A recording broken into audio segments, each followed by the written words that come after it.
आज हम बेहद खास और बड़ी खबर पर बात करेंगे जो भारत की विदेश नीति और अफगानिस्तान के साथ हमारी जटिल यानी कि कॉम्प्लिकेटेड रिश्तों से जुड़ी है। अफगानिस्तान की तालिबान सरकार के विदेश मंत्री आमिर खान मुत्तकी हाल ही में भारत दौरे पर हैं और इस दौरे में जो एक जगह सबसे ज्यादा चर्चा में रही वो है उत्तर प्रदेश का देवबंद। मुत्तकी का ये दौरा इसलिए भी अहम है क्योंकि तालिबान को अफगानिस्तान की सत्ता संभालते हुए 4 साल हो चुके हैं, लेकिन भारत ने अभी तक उनकी सरकार को आधिकारिक मान्यता नहीं दी है। देवबंद जाने से पहले 10 अक्टूबर को मुत्तकी ने दिल्ली में भारतीय विदेश मंत्री एस जयशंकर और राष्ट्रीय सुरक्षा सलाहकार अजीत डोभाल के साथ अहम बैठक की थी। ये पहली बार है कि जब तालिबान सरकार के किसी विदेश मंत्री ने आधिकारिक तौर पर भारत का दौरा किया है। इन मुलाकात के दौरान दोनों के बीच संबंधों की एक नई उम्मीद, दोनों देशों के बीच एक नई उम्मीद जगी है। तो वहीं दिल्ली में बातचीत के बाद मुत्तकी सीधे उत्तर प्रदेश के सहारनपुर जिले में स्थित दाउल उलूम देवबंद पहुंचे। जब उनसे पूछा गया कि वो देवबंद क्यों जा रहे हैं तो मुत्तकी का जवाब साफ था। देवबंद इस्लामी दुनिया का एक बड़ा केंद्र है और अफगानिस्तान से इसका गहरा रिश्ता है।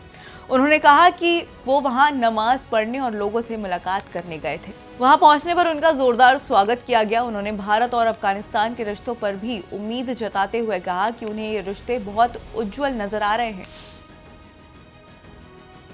लेकिन अब सवाल उठता है कि आखिर देवबंद इतना खास क्यों है। दरअसल दाउल उलूम देवबंद इस्लामी उच्च शिक्षा का एक बहुत पुराना और सम्मानित केंद्र है। इसकी स्थापना 1866 में हुई थी, जिसका मकसद था अंग्रेजों के खिलाफ आज़ादी की लड़ाई लड़ना और भारत में इस्लामी शिक्षा को बचाना।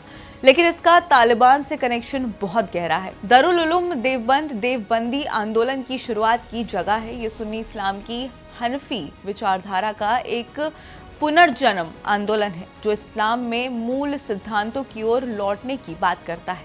जानकारी हो कि तालिबान के कई बड़े नेताओं और कमांडरों ने पाकिस्तान के खैरब पुख्तूनख्वा में स्थित दारुल उलूम हक्कानिया में पढ़ाई की है। हक्कानिया की स्थापना भी देवबंद की तर्ज पर ही हुई थी और इस मदरसे के पूर्व प्रमुख समी उल हक को तो तालिबान का जनक यानी कि फादर ऑफ तालिबान तक कहा जाता था। तो वहीं हक्कानिया ने सोवियत संघ के जाने और 2001 में अमेरिकी दखल के बाद भी तालिबान नेताओं से अपने संबंध बनाए रखे। इन वजहों से तालिबान नेताओं के बीच दारुल उलूम देवबंद का बहुत ज्यादा सम्मान है। तो वहीं जमीयत उलमा हिंद के प्रमुख मौलाना अरशद मदनी ने तो यहाँ तक कह दिया कि अफगानिस्तान ने आज़ादी की लड़ाई भारत के पूर्वजों से सीखी। जैसे भारत ने ब्रिटेन को हराया, वैसे ही तालिबान ने रूस और अमेरिका को धूल चटाई।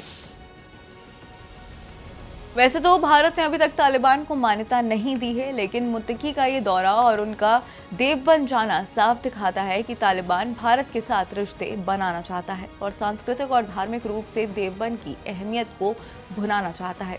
भारत हमेशा से अफगानिस्तान में शांति और स्थायित्व चाहता है और इस दौरे से उम्मीद जगी है कि भारत अफगान जमीन का इस्तेमाल आतंकवाद के लिए ना हो, इस बात पर बातचीत को आगे बढ़ा सकेगा। ये एक बहुत ही सेंसिटिव और महत्वपूर्ण घटना है जिस पर हमारी नज़र बनी रहेगी। धन्यवाद।